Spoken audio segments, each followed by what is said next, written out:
আসসালামু আলাইকুম। আজকে আমরা দেব খুব সহজে কিভাবে বাসায় জিলাপি মেক করতে পারি আমরা। তো এখানে ফার্স্টে আমি হচ্ছে 1/2 কাপ মাসকলাইয়ের ডাল নিয়ে নিয়েছি। 1/2 কাপ ডালের সাথে আপনারা 1/4 কাপ পোলাওয়ের চাল দিবেন। পোলাওয়ের চাল দিলে স্মেলটা অনেক ভালো আসে।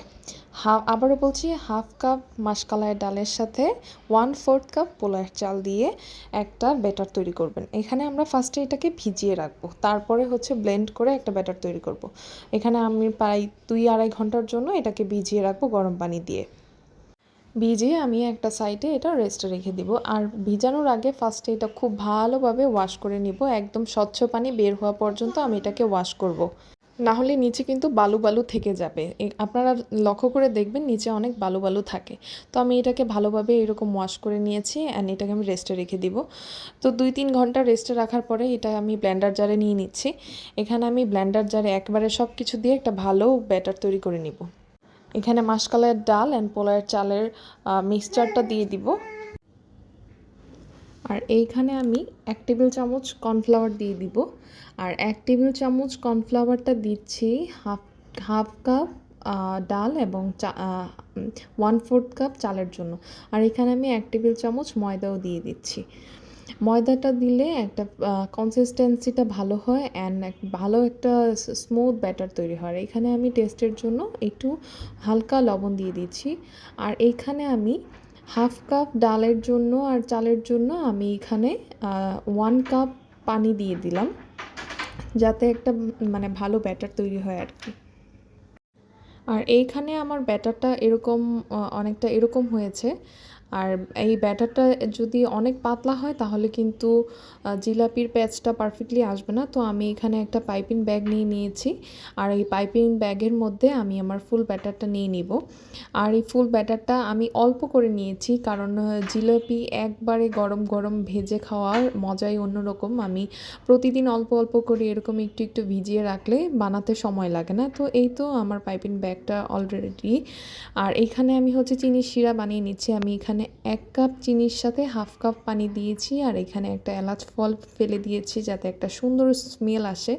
এখানে আমি কোনো 1 তার 2 তার এরকম চেক করব না, জাস্ট একটা আঠালো ভাব চলে আসলে আমি হাত দিয়ে একটা চেক করব। জাস্ট একটা আঠালো ভাব চলে আসলেই হচ্ছে আমি আমার এই জিলাপির শিরাটা একবারে রেডি। আবার অনেক ভারী করতে গেলেও কিন্তু ঝামেলা, আবার অনেক পাতলা হয়ে গেলেও কিন্তু জিলাপিটা স্যাগি হয়ে যাবে। তো এইখানে আমার জিলাপির শিরাটা একবারেই রেডি। আমি এটা উঠিয়ে নিব। আর আমি একপাশে চুলায় তেলও গরম করতে দিয়ে দিয়েছি, যাতে আমার সময়টা কম লাগে আর কি, যেহেতু ইফতারির আগে আমি এই জিনিসটা বানাচ্ছিলাম।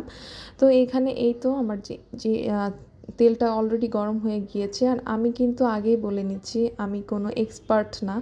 আমার জিলাপির প্যাচ একদম ভালো হবে না, বাট আমি আমার বেস্টটা দিয়ে ট্রাই করেছি। আর দোকানের মতো পারফেক্টলি না হলেও বাসায় বানিয়েছি অনেক হাইজিনিক একটা খাবার। আর দোকানের খাবারে অনেক কিছু জিলাপিতে মেশানো থাকে, হাইড্রোস মেশানো থাকে, যেটা আমাদের স্বাস্থ্যের জন্য খুবই ক্ষতিকর। বাট আপনারা যদি বাসায় এরকম অল্প করে বানিয়ে নিয়ে খেয়ে থাকেন, দেখবেন বাহিরের কেনা জিলাপি থেকেও টেস্টটা অনেক ভালো আসবে কিন্তু। তো আমি এখানে আস্তে আস্তে করে হচ্ছে জিলাপিগুলো দিয়ে দিচ্ছিলাম। আর এটা লাল লাল একদম বাদামি কালার করে ভেজে নিব, যাতে কালারটা খুব সুন্দর আসে। আর একটু হালকা করে বাদামি করে ভেজে নামিয়ে নিব, কজ যখন আমি এটা ভেজে নামিয়ে নেওয়ার পরে শিরাতে ডুবাবো তখন এটার কালারটা আরেক শেড ডিপ চলে আসবে। তো এই তো এখানে আমার জিলাপিগুলো ভাজা হচ্ছিল। তো এখানে মাঝখানে আমি বলে রাখি, আমার ভিডিওটা যদি ভালো লেগে থাকে তাহলে প্লিজ আমার ভিডিওতে লাইক কমেন্ট শেয়ার করে দিবেন। অ্যান্ড আমি নতুন, তাই আমাকে প্লিজ অনুপ্রেরণা দিবেন, কজ আপনাদের এক একটা কমেন্টস আমাকে অনেক অনুপ্রেরণা দেয় নতুন একটা ভিডিও মেক করার জন্য আপনাদের। তো এই তো এখানে আমার জিলাপিগুলো অলমোস্ট ডান। এটা আমি উঠিয়ে নিব, উঠিয়ে ডিরেক্ট আমি শিরাতে ডুবিয়ে দিব। আর শিরা যে আপনার জন্য একদম গরম হতে হবে, চুলার উপরে বসিয়ে রাখতে হবে তা না। আমি যে শিরাটা আগে রেডি করে দেন আমি চুলা থেকে নামিয়ে নিয়েছি। এখানে হালকা কুসুম কুসুম গরম থাকবে। আর এটা যখন আমি গরম অবস্থায় জিলাপিটা আমি দিব, তখন একদম সোক করে নেবে গরম জিলাপিটা। এই তো এই যে এরকম বুদবুদ উঠবে, তখন বুঝবেন যে পারফেক্টলি শিরাটা ঢুকছে জিলাপির ভিতরে। তো এই তো আমার জিলাপি বানানো অলমোস্ট ডান। তো এই তো আমার জিলাপি বানানো রেডি। আমার ভিডিওটা যদি ভালো লেগে থাকে তাহলে অবশ্যই কমেন্টস করে যাবেন। আসসালামু আলাইকুম।